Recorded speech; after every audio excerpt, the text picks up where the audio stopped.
Testemunho de uma evangelista que visitou o inferno. Ela contou a sua experiência para um pastor. Ouça atentamente o relato da sua experiência de ir ao inferno, para que você, pregador e pregadora da palavra de Deus, cantores e cantoras, irmãos e irmãs em Cristo Jesus, venham a se consertar com o nosso Senhor e Salvador Jesus Cristo, e não venham a cair nesse lugar de tormento eterno. Por favor, ouça atentamente esse relato. Eu me deixei ser chamada por serva do Senhor. Escute isto. Eu me deixei ser chamada serva do Senhor por 38 anos, trabalhando pelo Concílio Nacional das Assembleias de Deus nos Estados Unidos. Trabalhando arduamente, eu ia de um lado para outro levando a mensagem da palavra. Daqui para lá, de lá para cá, desde que o Senhor me chamou ao ministério. Desde que o Senhor me chamou ao ministério eu levava a mensagem de um lado a outro.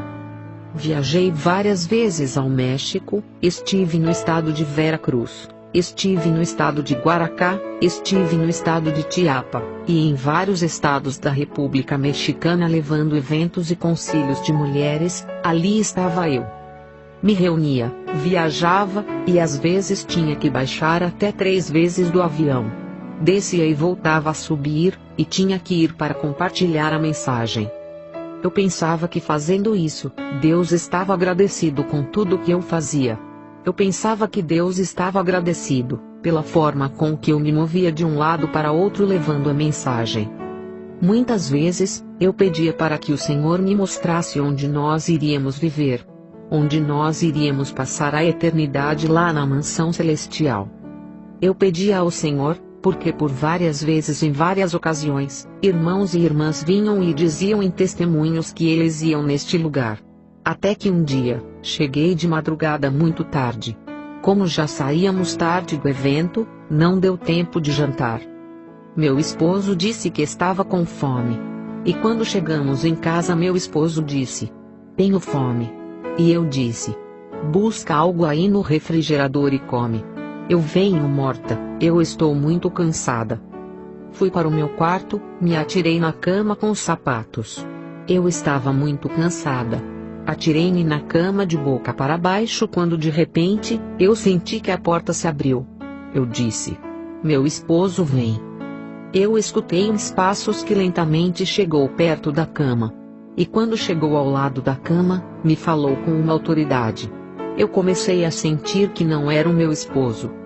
Então me disse: "Ana, levanta-te." E quando me disse: "Ana, levanta-te", me levantei.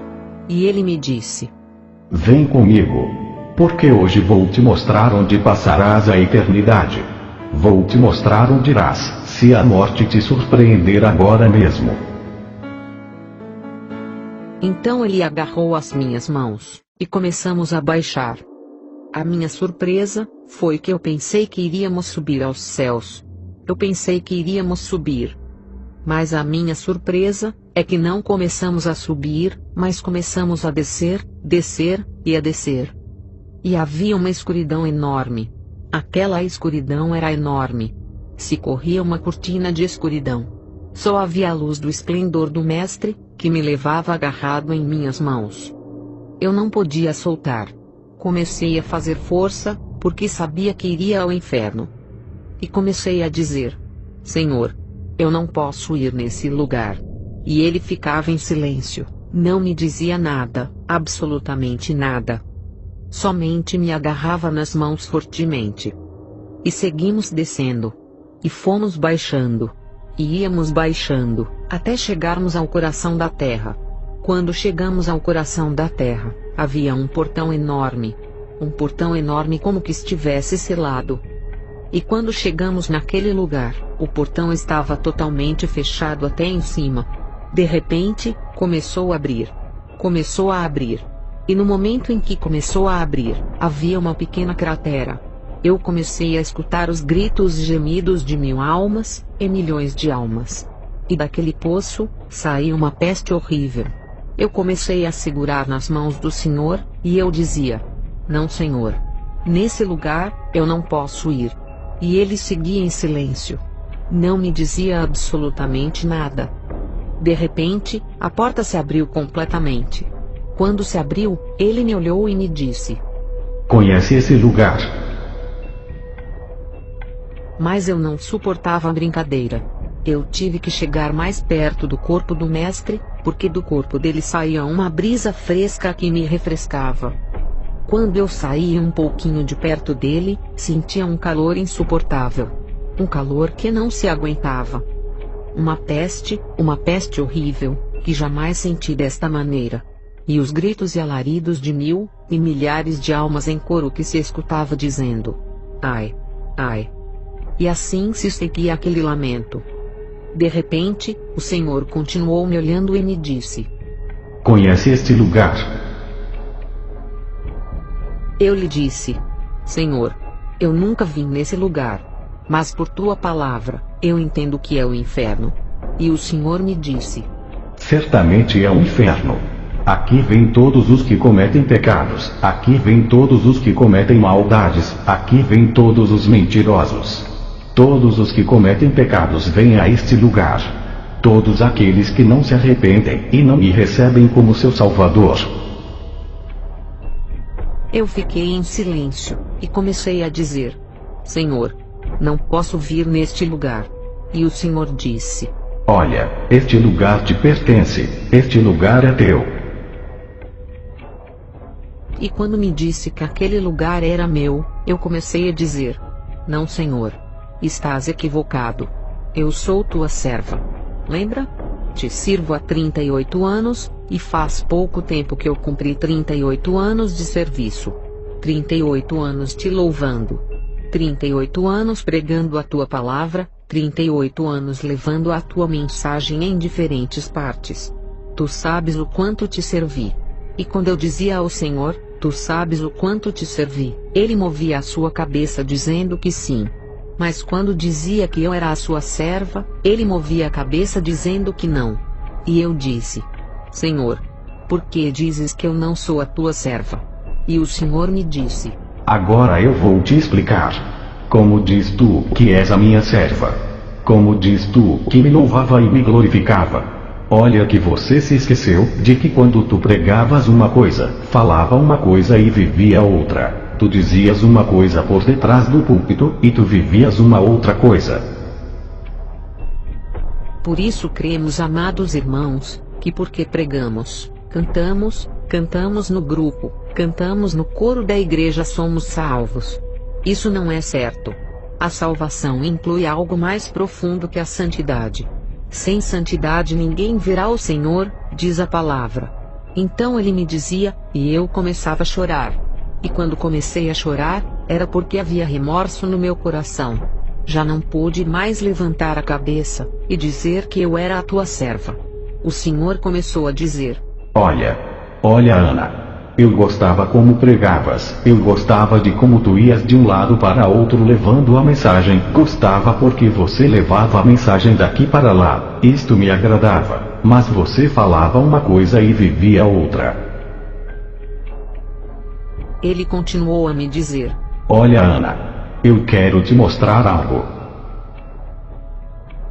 E de repente se pôs um telão, assim como se estivesse sendo transmitido em um disco ali. Eu via nessa tela uma prostituta. Como vivia uma prostituta. Ele me dizia: Olha, Ana, olha essa prostituta. Olha essa prostituta e olha agora como é que você subia nos altares. Irmãos, certamente às vezes eu subia no altar para pregar com calça comprida. Eu subia para pregar com shorts. Subia para pregar com saias longas, mas rachadas até em cima do joelho. Às vezes, eu subia para pregar com blusas decotadas, nada mais que um véu em cima para tampar. Eu olhava na tela, assim subia eu. O Senhor começou a dizer: Como tu dizes que é a minha serva? Como tu dizes que me louvava, me glorificava, e que és minha filha, se tu te vestes como uma prostituta? Tu te vestes igual a uma prostituta. Muitos de vocês podem dizer agora: Irmãos, isso não é possível. Eu quero que escutes bem. E ele continuava a me dizer: Você se lembra que eu te dei um cabelo longo? Lembra, Ana, os cabelos longos castanhos que te dei? E tu cortaste e pintou de diferentes cores. É certo, irmãos. Eu havia cortado os meus cabelos e havia pintado. Às vezes, eu andava 6 meses com uma cor, e outros 6 meses com o cabelo de outra cor. E eu chegava na igreja. Meu pastor me dizia: "Olá, irmã Ana. Que bonito esse look. Ficou precioso." Eu pensava que, como agradava ao meu pastor, eu também agradava a Deus. A Bíblia nos diz que estamos aqui para agradar a Deus, e não para agradar aos homens. Esta noite, pode ser que isso seja duro, mas o Senhor me dizia: Olha, Ana, o que eu mais demando no meu povo é o vestuário. Eu demando do meu povo o vestuário, e olha como anda o meu povo. De repente começou a me mostrar como as pessoas iam nos bares, nas boates, como iam nas discotecas, e nos lugares de rock. Como entravam ali nesses lugares, as jovens de saias curtas, calças apertadas que pareciam que haviam colocado 3 em 1 para poder vestir.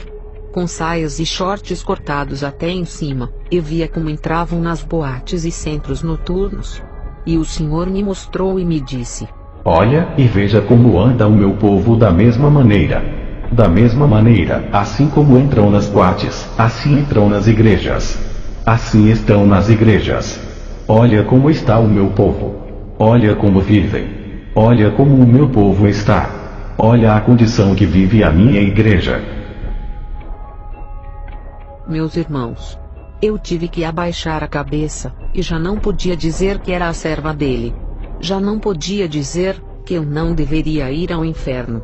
Já não haviam mais palavras para eu me desculpar diante do Senhor. A única coisa que fiz foi abaixar a cabeça. E compreendi que a mim pertencia o inferno. Comecei a sentir vergonha, e o Senhor começou a dizer: Você se pintava igual a uma prostituta, e eu quero te dizer que o meu povo tem que ser diferente. De 10.000 no mundo, um tem que ser diferente. Aquele que louva e dá glórias ao meu nome, porque o meu povo tem que fazer a diferença.